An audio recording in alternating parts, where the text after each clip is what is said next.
Welcome to the Flying Trout Podcast. My name is Braden Evans, and each week we dive into a little bit of the wild side of fly fishing, just talking about tips and tactics and stories that we share out there in our fishing life. So this week we're talking about a topic that's kind of near and dear to my heart, and something that I think as anglers we all have a responsibility to take a look at and to be thinking about. And that's really air temps and water temps during the summer. Obviously, I don't know about you, but I have definitely been feeling the hotter temperatures. It's July right now, and there's been some hot days out there. My, back's sweating, my house is hot, my energy bill is feeling it for sure. And I think that creates, some weird opportunities in fly fishing, and I think it's something that's worth talking about. So we're going to dive into a new article this week, one that I just posted yesterday, actually. It's been out there for, the past day, but this is going to be kind of our space to talk about it. So I'm going to read that today, and then we're going to talk about it a little bit, and I'm hoping to leave you with a few tips and tricks for summer fishing to keep yourself safe, to keep the trout safe, and just to all around be a better angler and a more conscious angler. So this week's article, it's called Stewards of the Stream. And it's really going to dive into a lot of these concepts about, what is too hot to fish, what is unsafe for the trout, and all those good things. What are safe handling practices? So we're going to read this article today, and then we're going to dive into it a little bit. So let's get after it. So this week's article is called Stewards of the Stream, and it's really about ethical fishing. Fly fishing is by far my favorite pastime. I spend a lot of time on the water, but this hobby has become more than just that. It's seeped into every part of my life. I read books, watch films, and consume every piece of media I can in hopes of becoming a better angler. But over the last few years, I've come to realize something hard. There are times when I just need to hang up the boots and pack it in. It's a tough pill to swallow, but it's a truth we need to acknowledge for the sake of the resource we all love and share. Sometimes it's just too hot to fish. The premise. As we go further, let me lay out a few assumptions.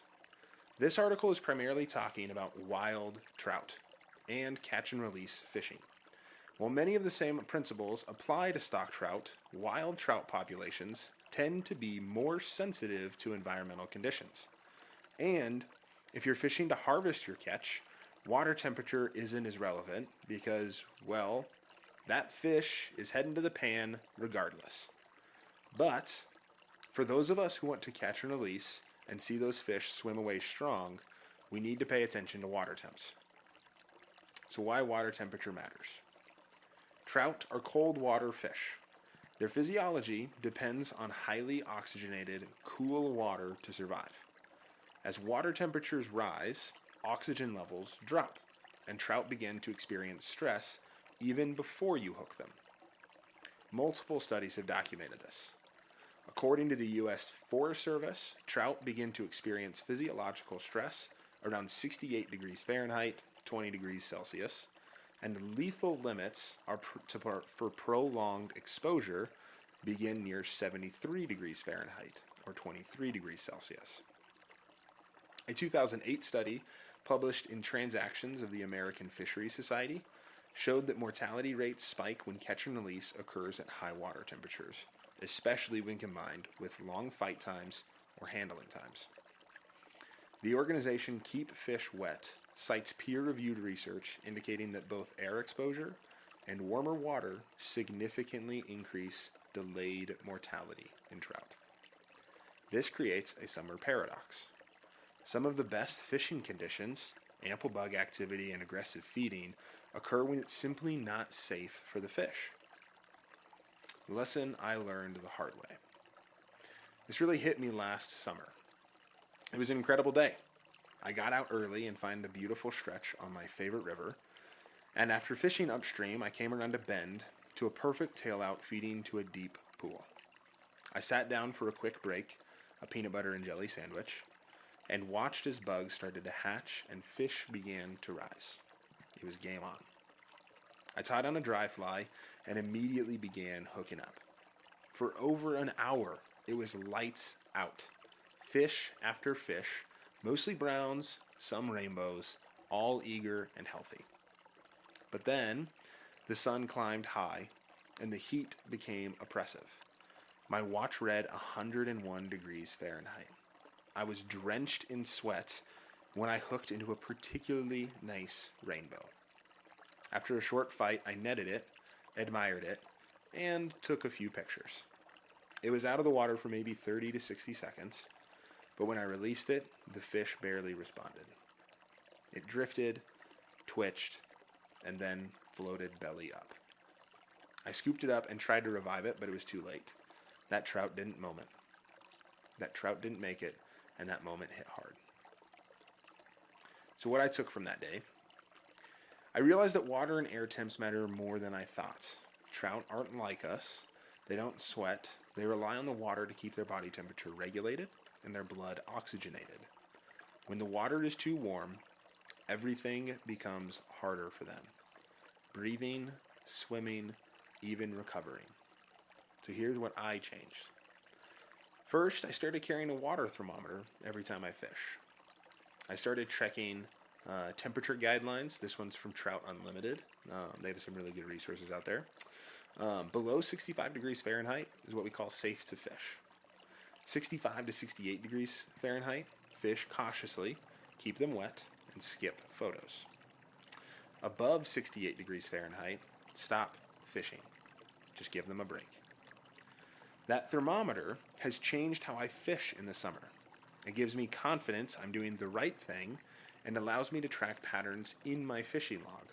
I now log water temperature alongside catch data to better understand how trout behave and when they're most active. Other ways to keep fishing responsibly. You don't have to quit fishing just because it's hot. Here are some of the ways I still enjoy time on the water without harming the resource. Number one is fish early. I often wake up at 4 a.m. To be casting by sunrise. That is when both water and air temps are lowest, and trout are actively feeding. Number two, fish late. Evenings, dusk, or even night fishing are great alternatives to the midday heat, and as the sun dips, conditions improve for both you and the fish. 3, always carry a water thermometer. For $10 to $20, you can remove the guesswork and get in the habit. It matters. You can also target warm water species. Try your hand at carp, bass, panfish, or even muskie. I recently caught my first carp on the fly, and I had a blast. These fish thrive in warmer waters and offer a whole different challenge. Number 5, you can fill your fly box. Use hot days to tie flies and stock up for the cooler months. Hone your tying skills now and be ready to crush it come fall. Educate yourself. Check out resources from organizations like Trout Unlimited and Keep Fish Wet. They provide science-backed tips for safe fish handling and encourage a wet release ethic that improves survival rates.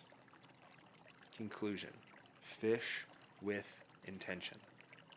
I'm not here to guilt trip anyone. I'm here to share what I learned the hard way. Summer is a magical time to fish, there's no doubt. But it's also the most dangerous time for wild trout if we're not careful. Our time on the water comes with a responsibility. The rivers, the fish, the experience, they give us so much. The least we can do in return is return the favor by knowing when it's time to fish and when it's time to stop. If we care enough to chase trout, we should care enough to protect them too. So go ahead, fish the summer, enjoy it, but do it with intention, awareness, respect. Because one more healthy trout swimming away is worth far more than one more photo on your phone. So that's the article. man, I think it really digs into a lot of different subjects with different, temperatures and air temps and water temps and all of this stuff. So there's a lot to break down there, and it's kind of an intro into a lot of these different things. So I'm going to try not to bore you, but being as this is something that I am very passionate about, there's a lot of studies and whatnot that I want to talk about just to put, awareness out there, get some of that information out to you. And then also just to talk about, what we can do, because like I started this out with, like, I don't want to tell anybody not to fish. Fly fishing is my favorite thing on this planet, and I absolutely love it, and I will absolutely advocate for people to spend as much time on the water. But the fact of the matter is that if you're going to be a summertime fly angler, there is a new responsibility that you have to adopt if you're going to fish for wild trout.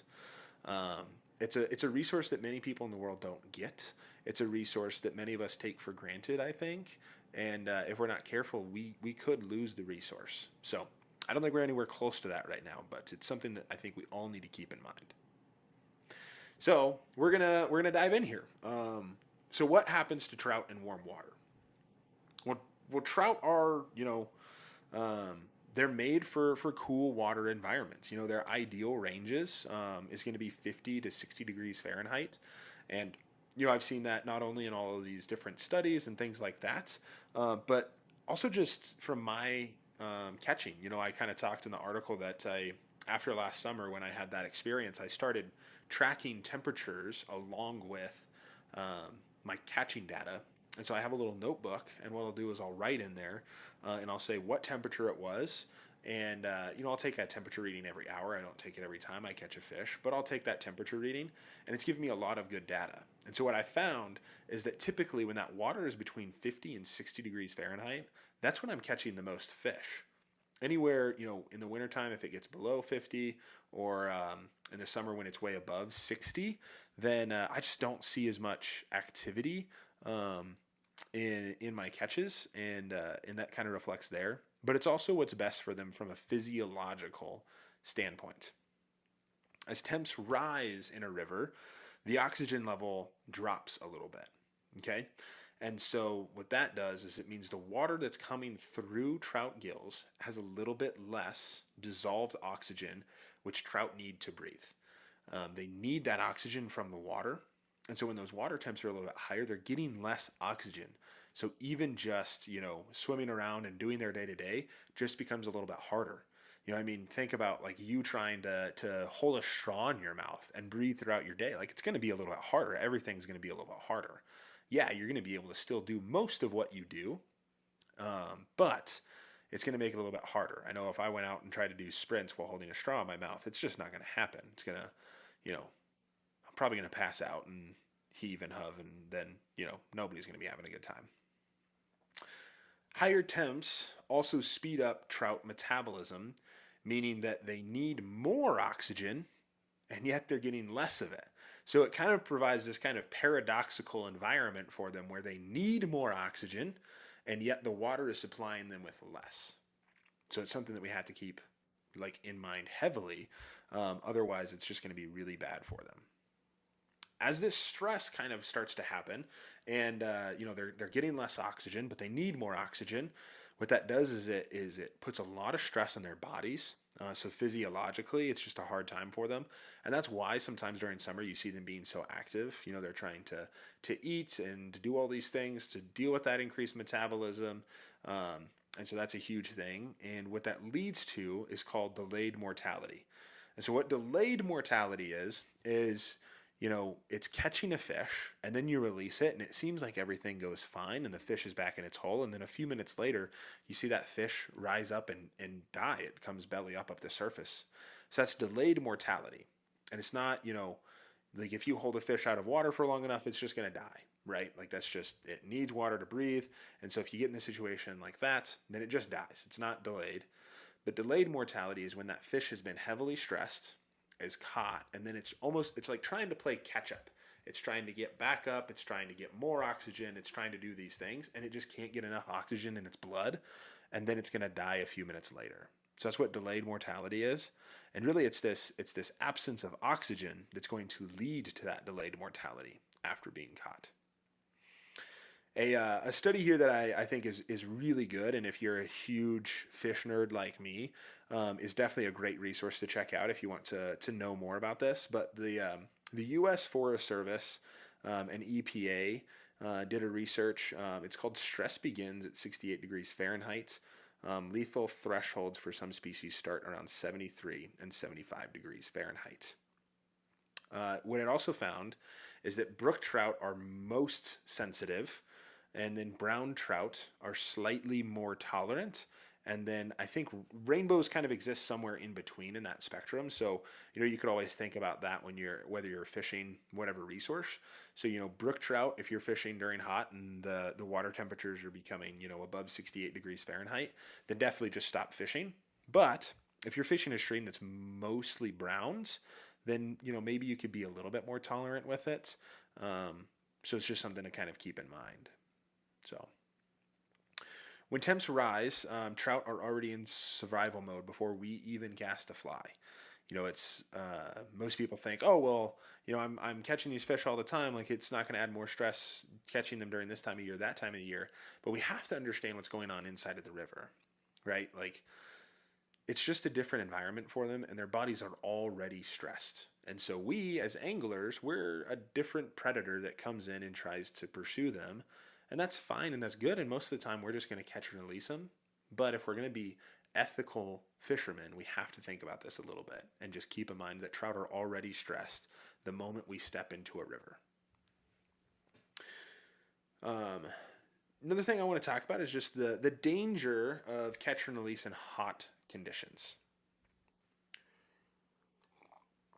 So we kind of talked about the water temps are already putting the stress at a higher situation where they're a little bit stressed out. There's less oxygen in their blood, and then we come in and we catch and release, right? And so we're putting more stress on these trout.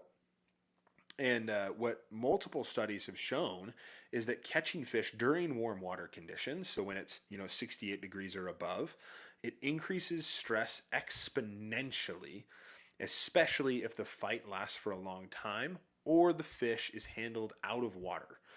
So I got a couple of studies to highlight here, and just a quick little thing about what they talk about. But there's a Gale et al. It was done in 2013.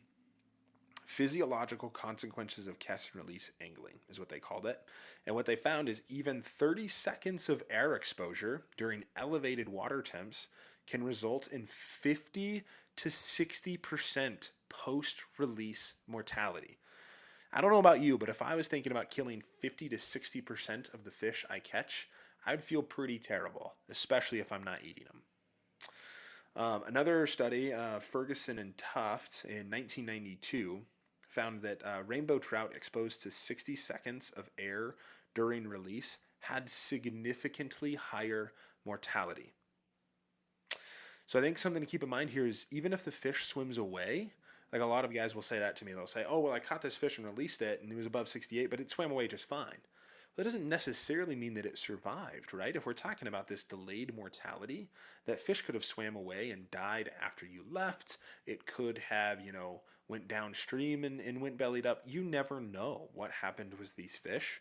And so it's something to think about. We really have to trust the science data on this because there are people that are way smarter than me that are going out there and finding these things. And 50 to 60% of post-release mortality, that is insanely high. 30 seconds. How many times has it taken you 30 seconds or more to take a picture of a fish? Because I'm going to guess that it's most of the time. So just think about that a little bit and what that catch and release can really mean for those fish. I think it's really important to think about and talk about.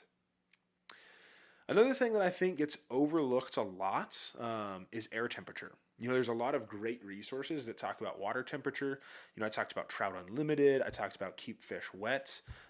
All of these organizations do great work that's focusing on, hey, these are the temperatures that you need to focus on, right? Below 65, you're good to go. Between 65 and 67, then, hey, we need to be thinking a little bit. And then, 68 and above, we need to stop fishing completely. Right? And those are great data. But I think another thing that even those last couple of studies showed is that air temperatures matter too. I mean, you think about these are cold trout that live in cold water and they need to stay cold. And then we take them up into 100-degree Fahrenheit temperatures. Like it's hot up here, and so you're even just taking them out of that water and then bringing them into this hot thing, taking pictures or whatever, and then putting them back in. It can really be a lot. It can add more stress. And if we already talked about the fact that their body has less oxygen in it and the water has less oxygen in it and their metabolism is increased, and then we're just adding another stressor of being in this, hot environment more, then I think it's something that can really impact trout mortality as well. Um, that that organization Keep Fish Wet does a lot of safe handling practices and that sort of thing. And I think something to focus on here is, during summer, it's just best to keep the fish in the water. You can still take a picture, but take a picture with the trout just beneath the surface, or lay it out and then have your hand underneath the water and snap a picture like that.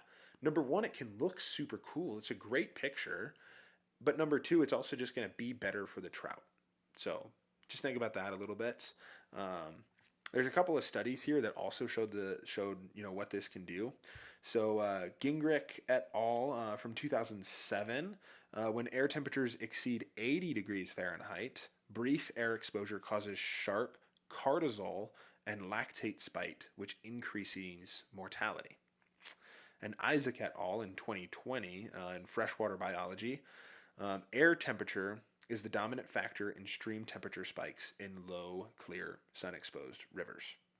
So think about air temperature a little bit too. This brings up 80 degrees Fahrenheit, and I only saw that in one source, but I think it's just something to be cognizant of. If we're in the 80s to 90s to 100, then I think we gotta just commit to keeping those fish in the water, keeping them safe, and not putting excess stress on them.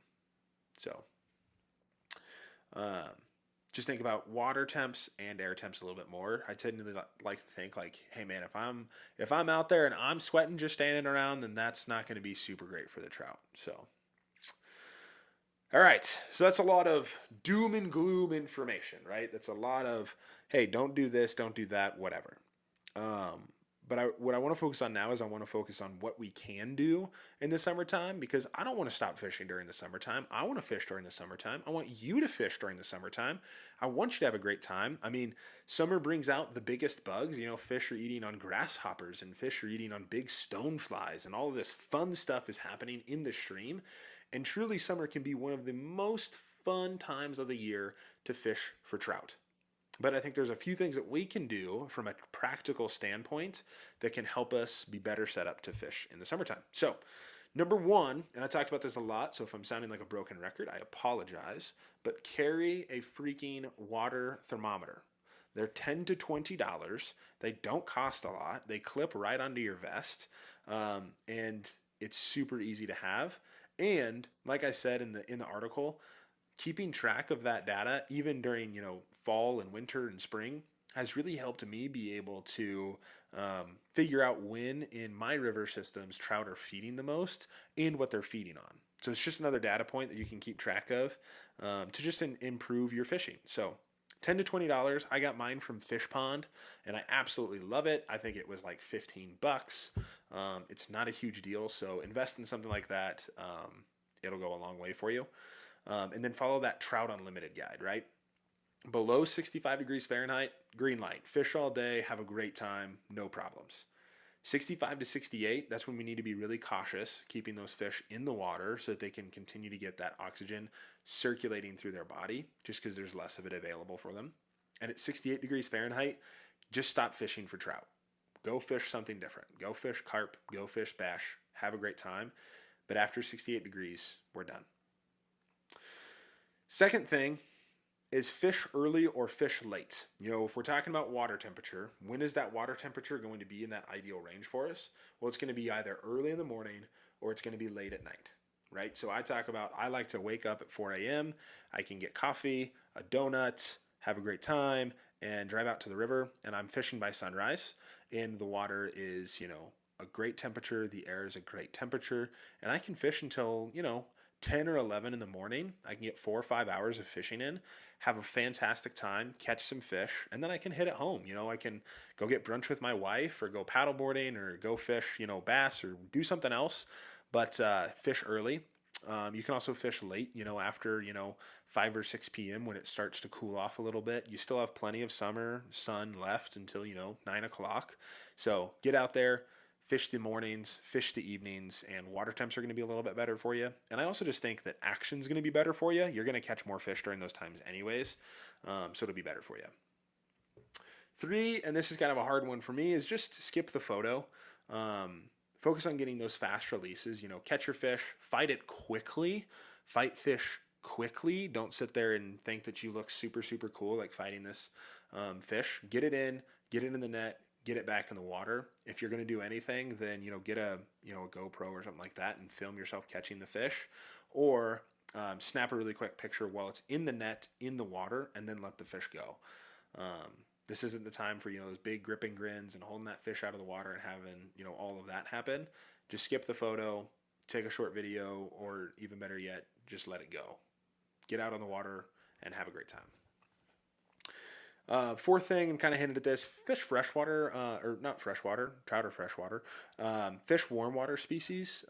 That can be a lot of fun. I will say right here on my honor that I am a diehard trout guy, and I have absolutely talked crap on bass fishermen, on panfish fishermen, on muskie fishermen, but this year I fished my first carp ever, and I had an absolute ball. It was an awesome fight. It was a great fish. Had a ton of fun, and I won't make fun of carp fishermen anymore. That is my scout's honor to you. I'm not going to make fun of carp fishermen because it is a great time. It's a blast. And these species, carp, bass, panfish, muskie, they thrive in warm water conditions. They are having the time of their life right now. And catching some of them on the fly can be super fun.